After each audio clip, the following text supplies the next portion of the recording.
Professionnels de santé, nous nous intéressons aujourd'hui à l'ARS, Agence régionale de santé.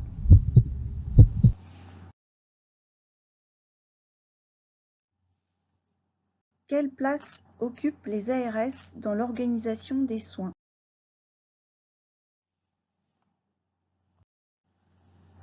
Petit historique.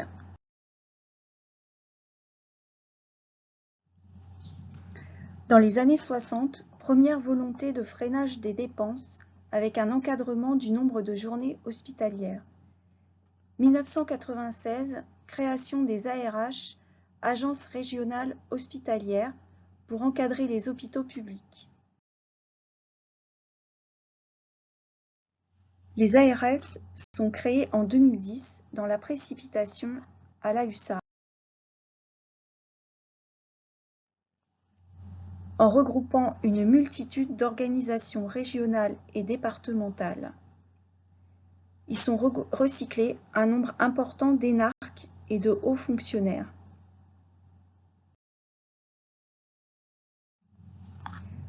Dans un seul but, imposer des économies au système de santé.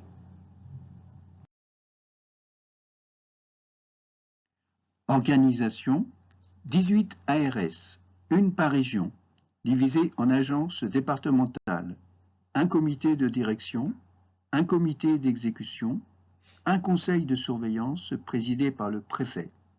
Plus de 9000 employés.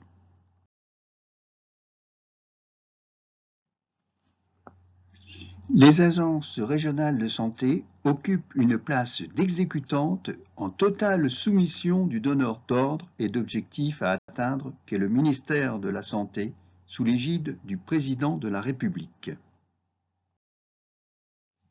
Analyse critique. Dans le trombinoscope et l'organigramme des ARS, où sont les soignants de terrain? Absents.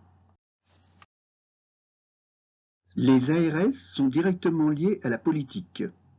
Les directeurs sont nommés en Conseil des ministres. Elles n'ont pas d'autonomie et appliquent les directives gouvernementales de façon verticale, unilatérale, centralisée. Les décisions sont coupées des réalités du terrain. Autre point découlant de cette organisation, les directeurs et autres conseillers naviguent avec aisance entre secteurs privé et public. Les ARS sont un haut lieu de promotion par pantouflage. Quid des conflits d'intérêts et autres petits arrangements? Deux exemples. Dominique Voynet, directrice de l'ARS de Mayotte, d'abord médecin anesthésiste, puis maire, puis sénatrice, puis inspectrice de l'IGAS.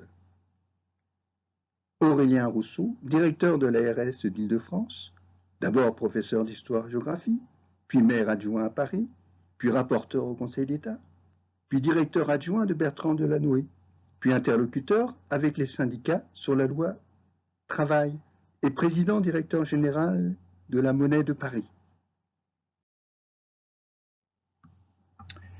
On assiste alors à des résultats concrètement et objectivement catastrophiques. En 20 ans, 100 000 lits d'hospitalisation conventionnels ont été supprimés, suppression partiellement et mal compensée par une augmentation des places d'ambulatoire. Exemple, c'est la fusion de deux établissements, un privé et un public, par Xavier Pivot, lequel est nommé par la ARS d'Alsace, ce qui entraîne bien sûr la suppression de 144 lits. Un tiers des maternités sont fermées, avec comme conséquence pour certaines femmes de ne pas pouvoir choisir la maternité, ou encore d'accoucher sur le bord de la route, quand la maternité est la plus proche est à plus de 50 km du domicile. C'est le cas emblématique de la fermeture de la maternité de Leblanc. Après une lutte désespérée des citoyens pendant 7 ans, il ne reste plus qu'une seule maternité publique pour tout le département de l'Indre. Depuis 2009, 130 centres d'IVG ont fermé. Des milliers de femmes chaque année sont contraintes d'avorter à l'étranger. 60% des lits d'hospitalisation de longue durée ont disparu. C'est un abandon complet de la gériatrie, du secteur médico-social et de la psychiatrie, où les listes d'attente de prise en charge sont interminables.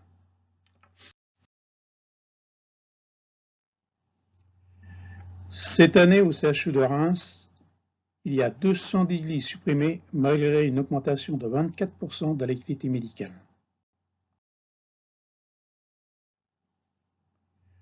L'Hôtel-Dieu au cœur de Paris est transformé en centre commercial de luxe. Bichat et Beaujon regroupés, 600 lits en moins ou un bassin de population surpeuplé et déjà sous-doté en offre de soins.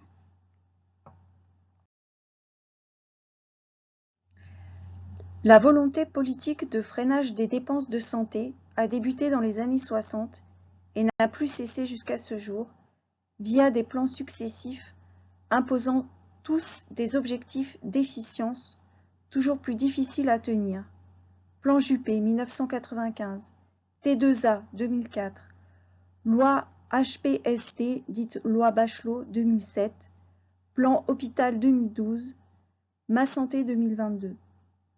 Les rôles de l'ARS sont le contrôle du budget des hôpitaux, la régulation d'installation des cabinets libéraux, le regroupement au forceps d'établissements de soins, le partenariat forcé public-privé.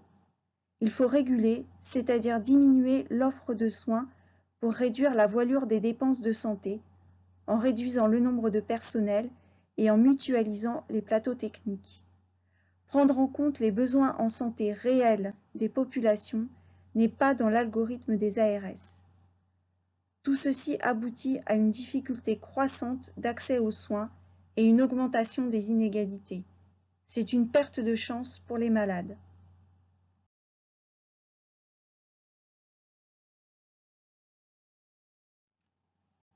Nos propositions.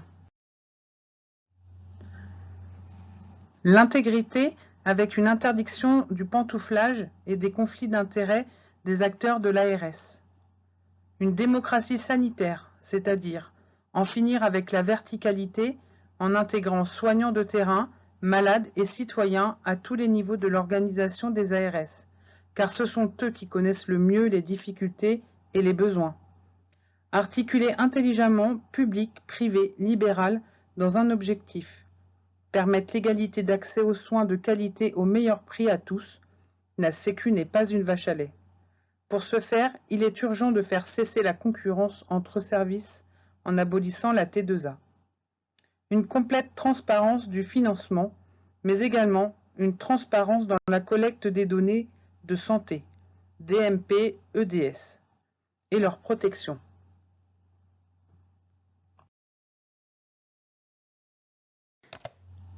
La santé ne doit pas être rentable, car ce n'est pas un bien de consommation, mais un investissement sur l'avenir.